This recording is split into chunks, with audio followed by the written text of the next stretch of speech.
Hi, in this video I have a pair of spectacles and unfortunately one of the temples has broken. There you can see it just comes right off. What was supposed to happen is it was supposed to be spring loaded like that, and obviously it has broken inside there, and I'm going to demonstrate how to solve this problem. Now just looking closely, this shaft, if you look in the middle there, there's like a dark gray section which looks rough. What happened is this over here is the attachment point and it has actually snapped. So inside here is the remaining part and there's a spring that allows me to do that. Now unfortunately I won't be able to get that spring action working, but what I will be able to do is get this back in there, and then the user will still be able to use this because it will be just like regular spectacles where you open it and close it manually, no spring loading. So what I'm going to do now is demonstrate the repair. Now the first thing I'm going to do is insert this all the way to just get an idea of how far in that shaft needs to go. So I can see that it's going almost up to the end there. That's important because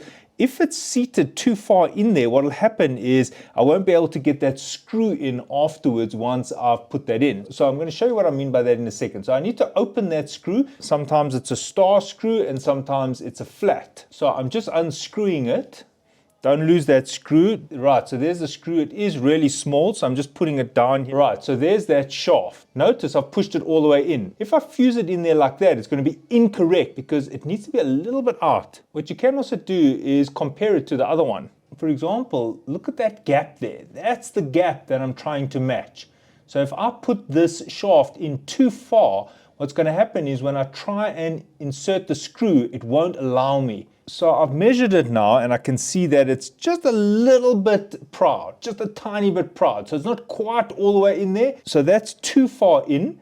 I'm just going to gap it a little bit. It's like that. That's how it should be. So it's a little bit proud. Now what I need to do is fuse it inside this little box here. All right, so I have two methods of doing this. I can either use a soldering iron and solder, which is more complicated, or you can use super glue. Right, so for the remainder of this video, I'm going to be using the super glue option. So I'm not prescribing any brand, just get some high quality super glue, and all I need to do is put a drop just on the piece of paper. Look at that, there's a drop. I don't put the super glue on the temple because it will spread everywhere and it'll be very difficult to get this clean again. Right, and I take a toothpick and I scoop that in there, and there. I put the super glue inside there using the toothpick. And the reason why I do this is I don't want the super glue to get on this plastic. If the super glue gets on this plastic, then it will destroy the surface of that plastic. So I'm scooping up the super glue and putting it in there, and this is not a quick drying super glue, so I've got some time to do this. What you can also do is put an entire drop on the toothpick. Look at that, totally immersed, and now I can drop that in there like that. Now using a pair of long nose pliers or a pair of side cutters, I'm showing you with side cutters because I don't want to cover what I'm doing. So notice the orientation, very important. Was it like that or was it like that? Now before I insert it in the hole, I'm just going to dip this in the super glue. And if you want to, you can put a little bit on the edge here. But again, I've even put too much super glue. In this case, less is more. Right, so now I'm going to mate these two together. I'm going to insert it in there, being very mindful of the distance. Now, don't let it dry as you're inserting it in there. Right, so I'm pushing it in there. It is quite tight because the super glue has already started drying. Now, because it's already started drying, unfortunately, I'm going to just have to take my long nose pliers and tighten it a little bit. Notice what I'm doing. I'm taking this and I'm squashing it in a little bit. Super glue hasn't fully dried yet. Right, now I went in too much, so I'm just going to take my screwdriver and just open this a little bit.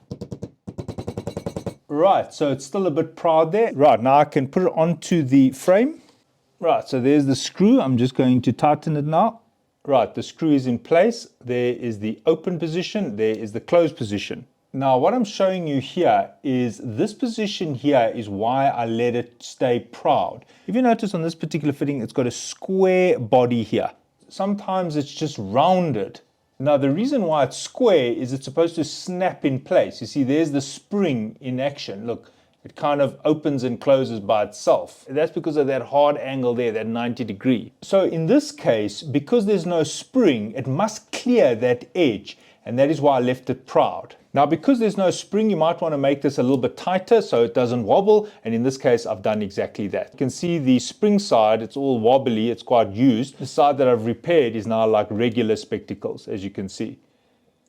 What I could have also done is just file that down a little bit. You can use a little file and just round that edge, and then it will be more smooth, but in this case, it is actually fine. So I'll just make that quite tight, and there we go. There are the repaired spectacles. You can see I open it, close it, open, and it's pretty strong. Look at that.